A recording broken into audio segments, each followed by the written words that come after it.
Lakini kantisha. Akoma jamani mikono hiyo. Usiombe watu kama wakakukaba roba hawa. Akukukaba roba uko peke yako pini huko. Yule mundu kano ndo hapa kizembe. Wewe kelele huko ndani usipige makelele ya nini wewe? Tulia nikupa. Najua wewe mwanamke mvumilivu sana. Isitoshe umenivumilia muda mrefu. Naomba basi unipe nafasi nyingine. Ili niweze kutetea nafasi yangu ya upendo kwako. Nafasi? Hivi ulishindwa kuniambia ukweli? Mjini kuna hospitali ngapi Kitoi? Hospitali nyingi zipo. Nilishindwa kukupeleka hospitali. Kama pesa ninazo, uliamua unilete kwenu ili unizalilishe. Umefurahi? Umefurahi Kitoi? Nisikilize. Tambua kijiji chetu sisi kina mila. Siwezi kupata jando nje na kijiji chetu. Alafu isitoshe koo zetu pia zinafahamu hiyo. Na ndio maana nikaamua kukuchukua Sharomi niweze kuja na wewe huko kijijini. Lakini kama ningelikuwa sikupendi, leo hii nisingekubali kuongozana na wewe safari moja kuja huko kijijini. Please Sharomi. Nakupenda sana. Natambua kwamba wewe ni mtu mvumilivu sana. Naomba univumilie. Nakupenda. Sasa mkumbuka ndo chaguo langu. Wewe mwanamke pekee wa ndoto zangu. Naomba usiniache.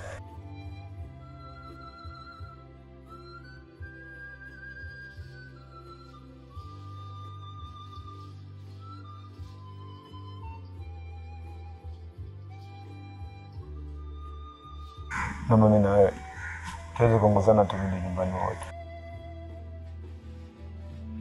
Lakini Kitoi, mambo mengine tutaongea tukiwa tuko ndani. Twende huko. Kigombana muweke kando kipuzia. Haina maana kugombana kajutia. Tunaishi nao japo changamoto. Tunaishi nao hivyo ndo ilivyo. Tunaishi nao japo changamoto. Tunaishi nao hivyo ndo ilivyo. Hekima sio kubata yubae na shati bila sura. Vipi shemeji yangu, mbona kama uko sawa? Unavoonekana yani kama umepagawa. Niambie ili nijue, nieleze nisipagawe. wewe tena. Za shamba shemeji? Nzuri tu, sijui wewe za hapa. Salama. Nikwambie kitu shemeji. Wewe nikikuangalia ulikuwa uvai makanga wewe. Ndiyo bwana. Sasa hivi unavaa kanga, unaonyesha kabisa una upendo wa dhati na mdogo wangu. Ndio maana unakuwa katika hali hiyo. Mila na desturi zetu unazivaa wewe. Wewe ni binti mwenye hekima. Nikikuangalia naona kabisa hekima yako. Alafu nikwambie hata palikuwa hapako hivi. Toka uje wewe naona mazingira yanakuwa safi, kila sehemu hakukosi hata jani. Yaani wewe ni mtu mzito shemeji, mazingira masafi.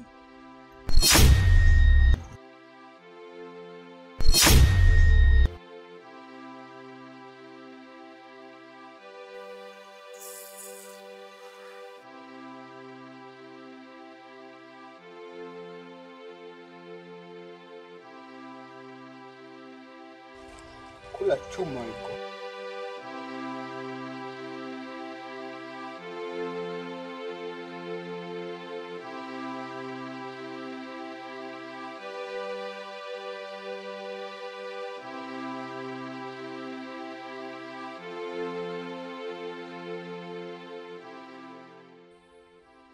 Nilikuwa nahitaji msaada wako. Kwa maana hakuna mtu mwingine yoyote wa kunisaidia zaidi yako. Alafu isitoshe mamangu si rahisi kukubali. Hivi nikuulize jambo. Wewe hapo una wazazi wako. Umezaliwa hapa katika kijiji. Na mama yako namfahamu fika. Mwambie mama yako aje kwangu mimi. Akija nitakufanyia hiyo tohara unayoitaka. na umri wako ulishakuwa mkubwa. Rudi kwa wazazi wako, kazungumze nao ili tuweze ujue na kufanya vipi tohara. Nafikiri tutakuwa tumeelewa vizuri.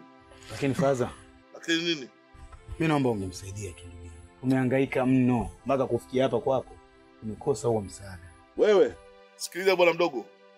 Kwanza wewe ni mtoto mdogo sana. Hata ugo kwa shingo ya kutoka. Usimponze huyu mwenzio.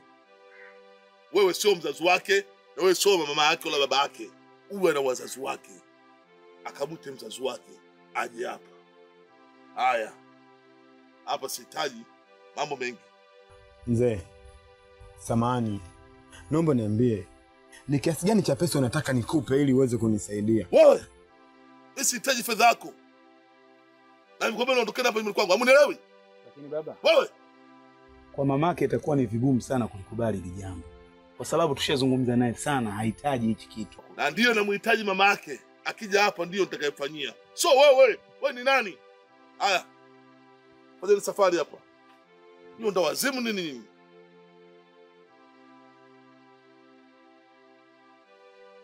Fanya safari hapa. Mimi hapa ndo kontaa kijiji hiki. Na sio ndo wenyewe hapa. Tunafahamu kila kitu. Wewe mtoto mdogo tu. Wewe sikunitoa dhamana wewe. Wewe vipi? Ha? Nenda zenu huko. Wapuuzi wakubwa nyinyi. Na wewe mama yako utaje kumwambia. Wapuuzi nyinyi.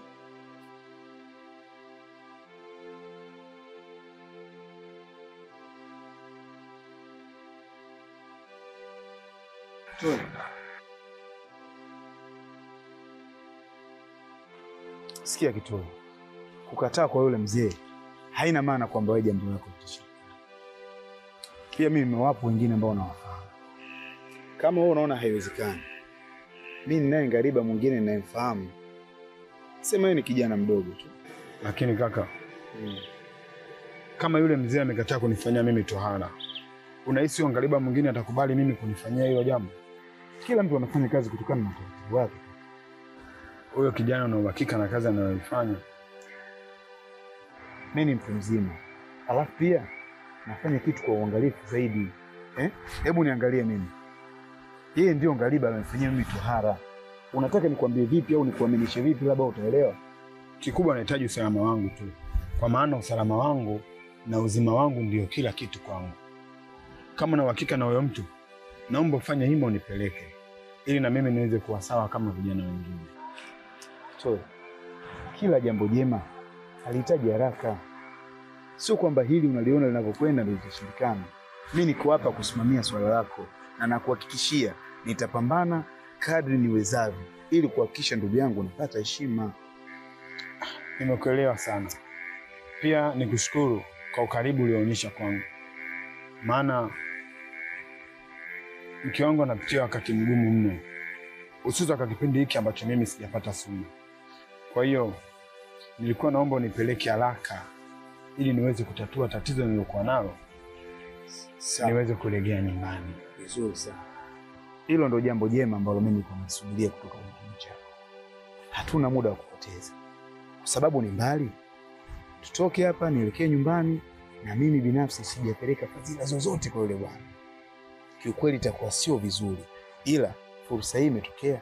Kwa naomba nipitie nyumbani hapo, nimfungashie chochote kitu ambacho nimetoka nacho hivi ili tumpe. Sawa, tujitahidi. Sawa. Twende zetu. Kigombana muweke kando kipuzia, haina maana kugombana kajutia. Tunaishi nao japo changamoto, tunaishi nao hivyo ndo ilivyo. Tunaishi nao japo changamoto, tunaishi nao. Hizi ndio mila zetu sisi.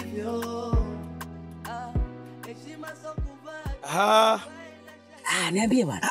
Za masiku baba. Za masiku anazo mwenyewe kwa sababu hata kama nikibaki nazo mimi nitaziweka hapa jandoni, ndio swali ninajaribu kujiuliza. Habari yako kiongozi? Salama. Najua muda mrefu sana mkuu. Kabisa. Bila kupoteza muda. Ndio. Baba, huu mzigo wako. Umeagizwa ulete huku au mzigo wangu huu kutoka kwako? Baba, umeniheshimisha vya kutosha. Asante, nashukuru sana. Kwa unapokuja sehemu kama hii, ni zawadi lazima vihusike. Yaani kwanza katika maisha yangu natamani sana vijana wote ninaowatahiri mie hapa wangekuwa na fadhila kama za kwako. Sawa sawa. Asante, nashukuru kwa zawadi. Baba kubwa, umeniheshimisha. Sasa hivi naitwa baba.